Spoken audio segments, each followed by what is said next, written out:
You can still lose weight but hold dangerous visceral fat around your organs. If you're over 30 and you can't shake the belly, the problem isn't always discipline. In coaching men for 9 years, I've seen what actually drives visceral fat loss and what doesn't. So I'll show you the simplest way to remove it and why calories alone don't decide what type of fat your body loses. Most men assume that fat loss equals the scale going down. And in general, that is true. But that's also where a lot of people stall, because the scale doesn't tell you exactly what tissue you lost. Was it subcutaneous fat? Was it visceral fat? Was it muscle, food, sweat? Who knows? So you can diet aggressively and drop weight fast, but most of that fat loss can come from water, glycogen, food volume, or even muscle mass, but not necessarily a lot of visceral fat relative to your subcutaneous fat and your total mass. And that is why the belly can still bulge out even when your body weight does drop, but health markers barely move. For example, two men can lose the same 22 pounds or 10 kilos, yet one looks leaner and more athletic, the other just looks like a shrunken version in the same shape. Because visceral fat is more resistant to generic dieting. And the only way to distinguish the difference in your body is by doing a DEXA or an in-body scan, which will separate the muscle and subcutaneous fat and visceral fat. So yes, weight loss and visceral fat loss are related, but they're not equal. But if you treat them as the same thing, you'll keep pushing harder on the scale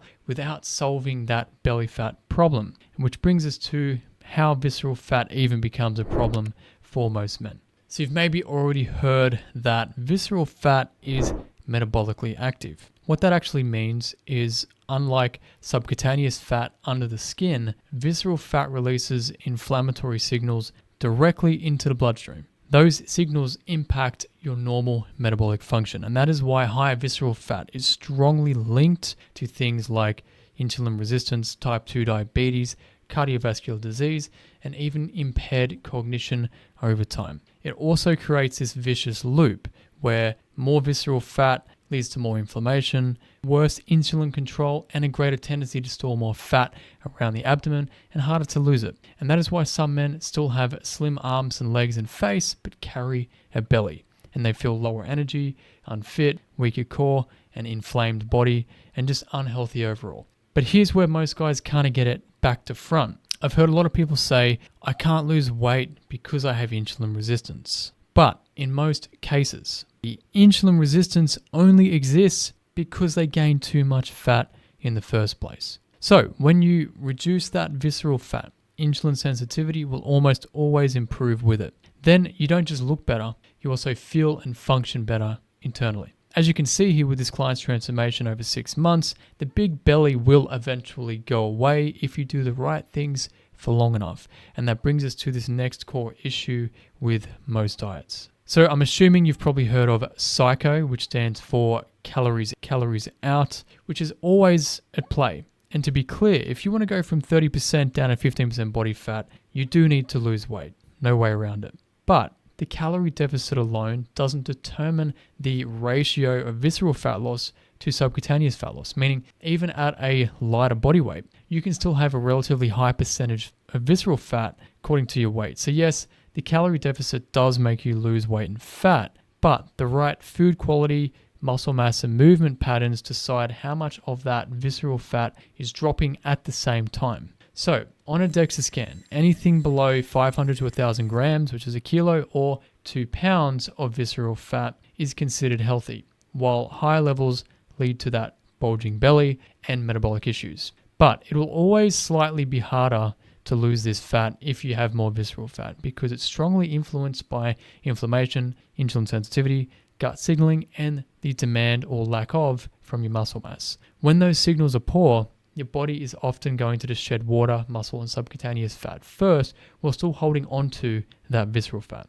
So simply eating less isn't always the answer, and why food quality and optimizing for more muscle mass can help you reduce that visceral fat ratio, even if the scale isn't dropping as quick as you want it to. And next we'll cover what kind of food quality you should be focusing on. Before giving my own opinion on this, I actually looked into some research because I was a little bit skeptical, as we should be. So when you hear about the Mediterranean diet, You may picture things like olive oil, fish, nuts, tomato, herbs, Greek yogurt, and assume that, that's enough and that's what it is. But when researchers actually compare Mediterranean-style diets, somehow the results are not the same.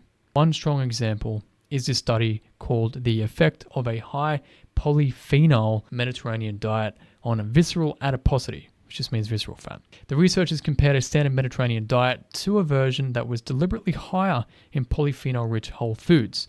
Calories were similar for both groups, but the higher polyphenol Mediterranean group saw greater reductions in visceral fat, even when total weight loss wasn't different between the groups. I found that interesting, but I still wanted more proof on this, so I looked at a second study titled Green Tea Extract Reduces Visceral Fat in Obese Subjects. Despite a similar calorie intake, the group consuming the polyphenol-rich green tea saw a greater reduction in visceral fat than the control group. So there is evidence to say that a Mediterranean diet higher in polyphenol-dense foods may actually help reduce visceral fat more compared to diets that are equal in calories. So two people can say they eat a Mediterranean diet, yet one eats refined carbs like breads, crackers, oils, cheeses, and small portions of vegetables. The other eats a lot of colorful plants, berries, greens, legumes, less processed and red meat, and things like green tea. Which is strange because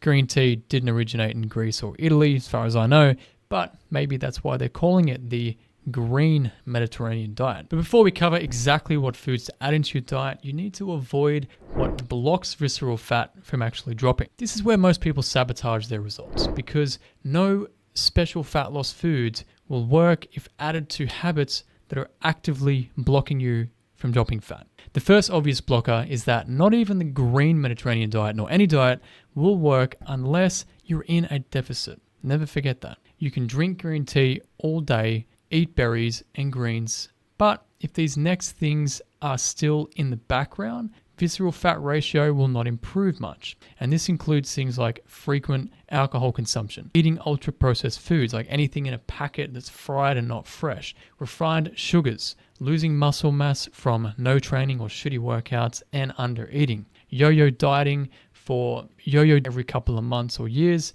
and just your inconsistent daily movement added to a chronically stressful lifestyle with shitty sleep that is impacting your testosterone and your hunger hormones. All those things create more inflammation in the body, blunt your hormones, disrupt your gut and hunger signals in satiety, and feels like your body is just going to be holding on to visceral fat forever. So before you worry about any super magical foods or supplements, remove these blockers from the equation. Less alcohol, less ultra-processed foods, eating enough protein and calories to protect your muscle, training properly, adequate recovery, and a consistent base of your daily movement. When those inputs are stabilized and the blockers are removed, your diet finally has a chance to work its best. And you can focus on the specific foods and other factors to reduce visceral fat that we'll cover now. The first is your diet foundation, being protein. A protein-centric diet is going to protect your lean mass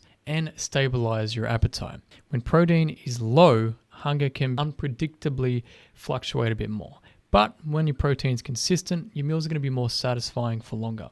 And protein has a slightly higher thermic effect than carbs or fats, so it costs more energy to digest, which is not really something you can track, but just another small reason that supports your fat loss. The second thing is your meal timing. Your appetite isn't random, it's conditioned, which is why some people just never eat breakfast and others can't leave the house before smashing a bowl of Fruit Loops. So if you're eating at random times throughout the day, you're going to be hungry at random times. But when your meals follow a consistent daily rhythm, your hunger starts to line up automatically with those meals. You don't need perfect timing, just consistent timing. For most people, that looks like a high protein meal first thing or fasting up until lunchtime. Then having a consistent eating window each day, not eating right before bed or skipping lunch and then binging late at night. Also, another issue is having alcohol late at night, which trashes your sleep and your appetite regulation.